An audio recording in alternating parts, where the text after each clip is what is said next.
Hello friends, my name is Raza Masood. Today we will discuss about a topic total float. Friend, this topic is very important with respect to project management, and I would request to please give your 100% to understand this topic. I will try my level best to explain you this topic in a very easy to understand manner. I will try my level best to don't go in detail and nitty gritties of project management, that how we will calculate the float.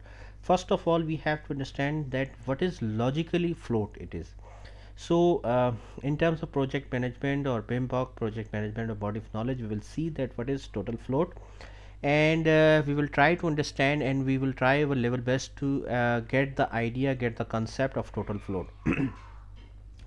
Friend, here I want to tell you that with respect to exam point of view, float is very important, and you will definitely see in exam direct questions which are directly related to float, and you may ask to calculate the float as well. So if you are studying project management in university, or you are planning to give exam of PMP, so friend, with respect to project management, this topic is very important. So your concept of float and your concept of calculation of float, this is very important. So here in this video, first of all, we will just see that what is total float. We will not focus on the calculation of float. I will try my level best to make a video to calculate the float as well.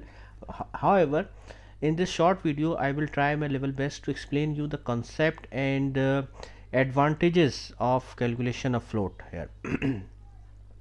Secondly, if you are a professional project manager and already working in any organization as a project manager, so again this topic is very important because you must know that what is float, how we can calculate it, and what are the advantages of calculation, and know how about float and how it will helpful for you to accomplish a project successfully. The advantage to accomplish a project successfully. So friend, first of all, I would request to please subscribe to my channel and click on the bell option as well, so that my new videos can reach to you. So let's start. Total float. Friend, before going into this topic into deep for this topic total float, first of all we have to understand the procedure that how we start a project. See here, for example, as a project manager, a project has been assigned to you. For example, an e-commerce solution you have to build. A very simple example, an e-commerce solution you have to build. So how you will proceed? How you will proceed for this project here? See, what you have to do, first of all, you have to understand the scope of work that you have to deliver.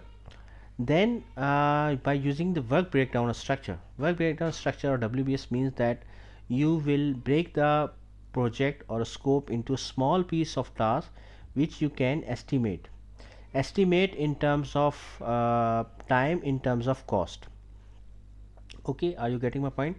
So what you will do, you will break down your project into small pieces of task, small pieces of activities, so that this is a very simple rule, divide and rule you will apply here, that you can easily estimate your project in terms of time and cost here. Once you identify the activities, you will have to sequence the activities. Sequence means that you have must know that, for example, you must have a knowledge that this activity will A will finish, then activity B will start. Once the activity B will finish, then the activity C will start. For example, when at a very high level, let me give you an example. For example, if you have to build an e-commerce solution, so high level activities would be that you have to do the planning, then you have to do the software development, then you have to do the quality assurance, then you have to do the user acceptance testing, and then in the last you have to do the production deployment. So what are the dependencies here? Planning, software development, then the quality assurance, then user acceptance testing, and then in the last production deployment. So this is the flow of activities here. Here it is very important that you must know total float come here. Friend, total float means It is the amount of time that an activity can be delayed from its early start date without delaying the project finish date. Are you getting my point? Again, read this definition. Total float is the amount of time that an activity can be delayed from its early start date without delaying the project's finish date. The formula is total float is equal to LF minus EF or LS minus ES. Here the ES is early start, EF is early finish, LS is late start and LF is late finish. Here in this video friend, we will not focus on calculation of total float. Here first of all we have to understand, we have to clear our concept about total float.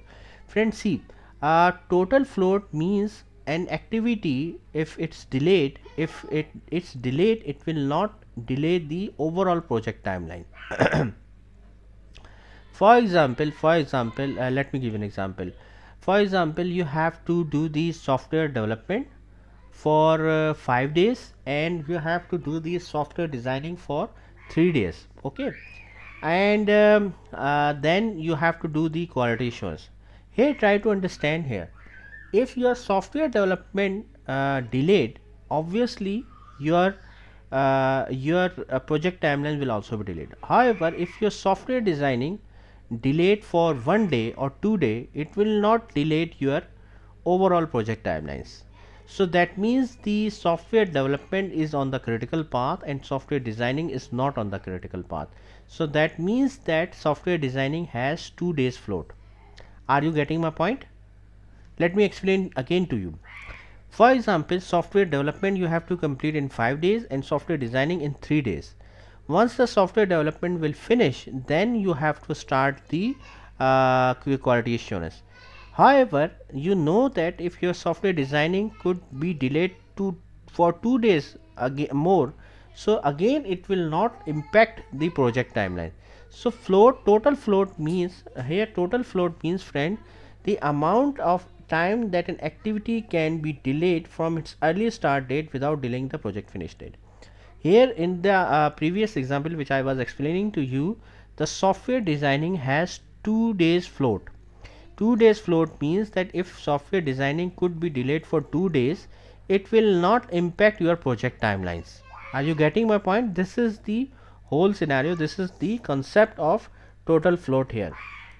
Now the float time formula works float using the earliest and latest start or finish times for individual tasks. The formulas are float is equal to late start minus early start, float is equal to late finish minus early finish.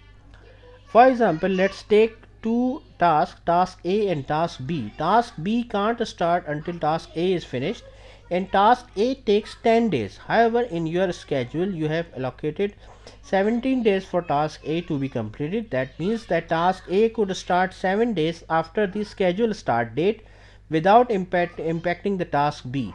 So the the float for task A is then 7.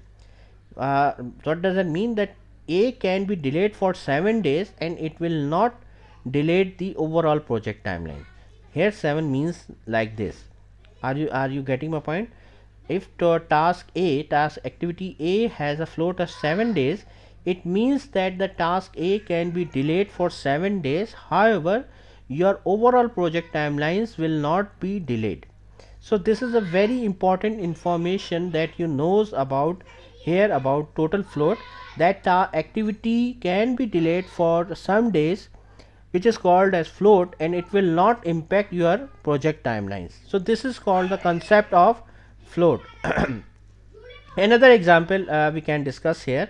If activity 1.4 has a duration of 6 days and is occurring concurrently with activity 1.5 which has a duration of 9 days, activity 1.44 has 3 days of total float, meaning it can be delayed up to 3 days without an effect on the project. However, if activity 1.4 is delayed by 5 days, there is now a negative float situation minus 2 days. This reflect the fact that the project will not take 2 days longer than the anticipated. This is called the concept of float here.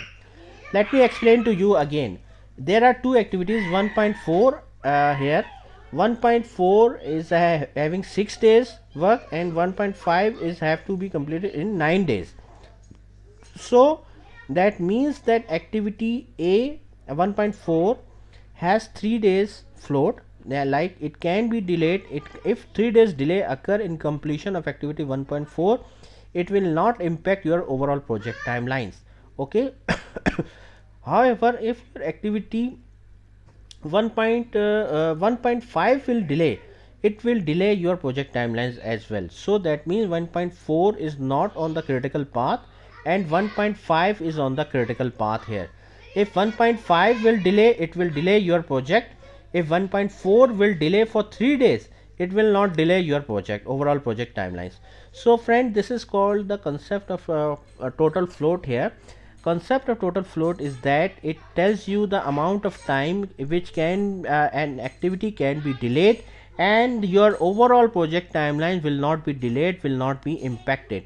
So the advantages of calculation of total float is that you know that the activities which are not on the critical path, you can delay for it for some time, and the total float tells you that how much can be activity can be delayed, and it will not impact your project timeline. So this is called the concept of total float. I hope you like this video. If you like, please share it with your friends and colleagues, and thanks a lot for your time, and that's all from my side. Thank you.